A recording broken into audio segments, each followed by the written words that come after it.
السلام علیکم ورحمۃ اللہ وبرکاتہ۔ پیارے بھائیوں، میں نے آپ کے لیے ایک بہترین ٹاپک لایا ہے۔ آئیے چلتے ہیں ہم اپنے ٹاپک کی طرف۔ الحمدللہ وکفا وسلام علی عبادہ الذین اصطفیٰ، اما بعد فاعوذ باللہ من الشیطان الرجیم، بسم اللہ الرحمن الرحیم۔ السلام علیکم ورحمۃ اللہ وبرکاتہ۔ ہمارے آج کی موضوع ہے سورہ قصص کی فضیلت۔ پیارے بھائیوں، سورہ قصص قرآن مجید کی 28ویں سورت ہے جو مکہ میں نازل ہوئی۔ اس میں 28 آیات اور 9 رکوع ہے۔ نام اس سورت کا آیت نمبر 25 کے اس فقرے سے ماخوذ ہے، وَقَصَّ عَلَيْهِ الْقَصَصُ، یعنی وہ سورت جس میں القصص کا لفظ آیا ہے۔ لغت کے اعتبار سے قصص کے معنی ترتیب وار واقعات بیان کرنے کے ہے۔ اس لحاظ سے یہ لفظ با اعتبار معنی بھی اس سورت کا عنوان ہو سکتا ہے، کیونکہ اس میں حضرت موسیٰ علیہ السلام کا مفصل قصہ بیان ہوا ہے۔ زمانہ نزول سورہ نمل کے مضمون میں ابن عباس اور جابر ابن یزید رضی اللہ کا یہ قول نقل کیا جا چکا ہے کہ سورہ شعراء، سورہ نمل اور سورہ قصص یکے بعد دیگرے نازل ہوئی ہیں۔ زبان، انداز بیان اور مضامین سے بھی یہی محسوس ہوتا ہے کہ ان تینوں سورتوں کا زمانہ نزول قریب قریب ایک ہی ہے، اور اس لحاظ سے بھی ان تینوں میں قریبی تعلق ہے کہ حضرت موسیٰ علیہ السلام کے قصے کے مختلف اجزاء جو ان میں بیان کی گئی ہے وہ باہم مل کر ایک پورا قصہ بن جاتے ہیں۔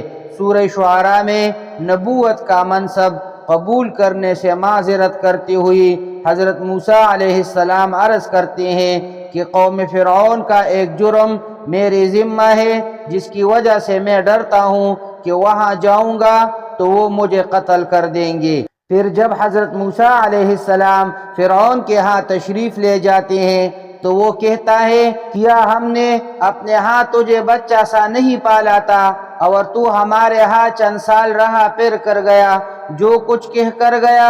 ان دونوں باتوں کی کوئی تفصیل وہاں نہیں بیان کی گئی، اس صورت میں اسے بتفصیل بیان کیا گیا ہے۔ اسی طرح سورہ نمل میں قصہ یکایک اس بات سے شروع ہو گیا ہے کہ حضرت موسیٰ علیہ السلام اپنے اہل و عیال کو لے کر جا رہے تھے، اور اچانک انہوں نے ایک آگ دیکھی۔ وہاں اس کی کوئی تفصیل نہیں ملتی کہ یہ کیسا سفر تھا، کہاں سے وہ آ رہے تھے اور کدھر جا رہے تھے۔ یہ تفصیل اس صورت میں بیان ہوئی ہے۔ اس طرح یہ تینوں صورتیں مل کر قصہ موسیٰ علیہ السلام کی تکمیل کر دیتی ہے۔ موضوع اور مباحث۔ اس صورت کا موضوع ان شبہات و اعتراضات کو رفع کرنا ہے جو نبی کریم صلی اللہ علیہ وسلم کی رسالت پر وارد کی جا رہے تھے، اور ان عذرات کو قطع کرنا ہے جو آپ پر ایمان نہ لانے کے لیے پیش کی جاتے تھے۔ اس غرض کے لیے سب سے پہلے حضرت موسیٰ علیہ السلام کا قصہ بیان کیا گیا ہے جو زمانہ نزول کے حالات سے مل کر خود بخود چند حقیقتیں سامع کی ذہن نشین کر دیتا ہے۔ اول یہ کہ اللہ تعالیٰ جو کچھ کرنا چاہتا ہے اس کے لیے وہ غیر محسوس طریقے سے اسباب و ذرائع فراہم کر دیتا ہے۔ جس بچے کے ہاتھوں آخر کار فرعون کا تختہ الٹنا تھا، اسے اللہ نے خود فرعون ہی کے گھر میں اس کے ہاتھوں پرورش کرا دیا، اور فرعون یہ نہ جان سکا کہ وہ کسے پرورش کر رہا ہے۔ اس خدا کی مشیت سے کون لڑ سکتا ہے اور کس کی چالیں اس کے مقابلے میں کامیاب ہو سکتی ہیں۔ دوسری یہ کہ نبوت کسی شخص کے کسی بڑے جشن اور زمین و آسمان سے کسی باری اعلان کے ساتھ نہیں دی جاتی۔ تم کو حیرت ہے کہ محمد صلی اللہ علیہ وسلم کو چپکے سے یہ نبوت کہاں سے مل گئی، اور بیٹھے بٹھائے یہ نبی کیسے بن گئے، مگر جن موسیٰ علیہ السلام کا تم خود حوالہ دیتے ہو کہ لولا اوتی مثل ما اوتی موسیٰ، انہیں بھی اس طرح راہ چلتے نبوت مل گئی تھی، اور کس کو کانوں کان خبر بھی نہ ہوئی تھی کہ آج طور سینا کی سنسان وادی میں کیا واقعہ پیش آ گیا۔ موسیٰ علیہ السلام ایک لمحے پہلے تک نہ جانتے تھے کہ انہیں کیا چیز ملنے والی ہے، آگ لینے چلے تھے اور پیغمبری مل گئی۔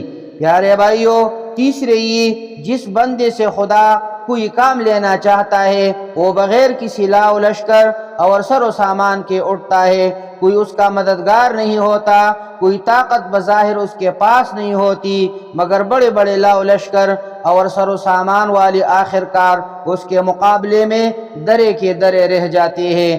جو نسبت آج تم اپنے اور محمد صلی اللہ علیہ وسلم کے درمیان پا رہے ہو، اس سے بہت زیادہ فرق موسیٰ علیہ السلام اور فرعون کی طاقت کے درمیان تھا، مگر دیکھ لو کہ آخر کون جیتا اور کون ہارا۔ پیارے بھائیو، چوتھے یہ کہ تم لوگ بار بار موسیٰ علیہ السلام کا حوالہ دیتے ہو کہ محمد صلی اللہ علیہ وسلم کو وہ کچھ کیوں نہ دیا گیا جو موسیٰ علیہ السلام کو دیا گیا تھا، یعنی عصا اور ید بیضا اور دوسرے کل معجزے۔ گویا تم ایمان لانے کو تو تیار بیٹھے ہو، بس انتظار ہے تو یہ کہ تمہیں وہ معجزے دکھائے جائے جو موسیٰ علیہ السلام نے فرعون کو دکھائے تھے، مگر تمہیں کچھ معلوم بھی ہے کہ جن لوگوں کو وہ معجزے دکھائے گئے تھے انہوں نے کیا تھا، وہ انہیں دیکھ کر بھی ایمان نہ لائے۔ انہوں نے کہا تو یہ کہا کہ یہ جادو ہے، کیونکہ وہ حق کے خلاف ہٹ درمی اور اناد میں مبتلا تھے۔ اسی مرض میں آج تم مبتلا ہو۔ کیا تم اسی طرح کے معجزے دیکھ کے ایمان لے آؤ گے؟ پھر تمہیں یہ بھی خبر ہے کہ جن لوگوں نے وہ معجزے دیکھ کر حق سے انکار کیا تھا ان کا انجام کیا ہوا، آخرکار اللہ نے انہیں تباہ کر کے چھوڑا۔ اب کیا تم بھی ہٹ درمی کے ساتھ معجزہ مانگ کر اپنے شامت بلانا چاہتے ہو؟ یہ وہ باتیں ہیں جو کسی تصریح کے بغیر آپ ہر اس شخص کے ذہن میں اتر جاتی تھی جو مکے کے کافرانہ ماحول میں اس قصے کو سنتا تھا، کیونکہ اس وقت محمد صلی اللہ علیہ وسلم اور کفار مکہ کے درمیان ویسے ہی ایک کشمکش برپا تھی جیسے اس سے پہلے فرعون اور حضرت موسیٰ علیہ السلام کے درمیان برپا ہو چکی تھی۔ اور ان حالات میں یہ قصہ سنانے کے معنی یہ تھی کہ اس کا ہر جز وقت کے حالات پر خود بخود چسپاں ہوتا چلا جائے، خواہ ایک لفظ بھی ایسا نہ کہا جائے جس سے معلوم ہو کہ قصے کا کون سا جز اس وقت کے معاملے پر چسپاں ہو رہا ہے۔ اس کے بعد 5ویں رکوع سے اصل موضوع پر براہ راست کلام شروع ہوتا ہے۔ پہلے اس بات کو محمد صلی اللہ علیہ وسلم کی نبوت کا ایک ثبوت قرار دیا جاتا ہے کہ آپ امی ہونے کے باوجود 2000 برس پہلے گزرا ہوا ایک تاریخی واقعہ اس تفصیل کے ساتھ من و عن سنا رہے ہیں، حالانکہ آپ کے شہر اور آپ کی برادری کے لوگ خوب جانتے تھے کہ آپ کے پاس ان معلومات کے حاصل ہونے کا کوئی ایسا ذریعہ نہیں ہے جس کی وہ نشاندہی کر سکے۔ پھر آپ کے نبی بنائے جانے کو ان لوگوں کے حق میں اللہ کی ایک رحمت قرار دیا جاتا ہے کہ وہ غفلت میں پڑی ہوئی تھی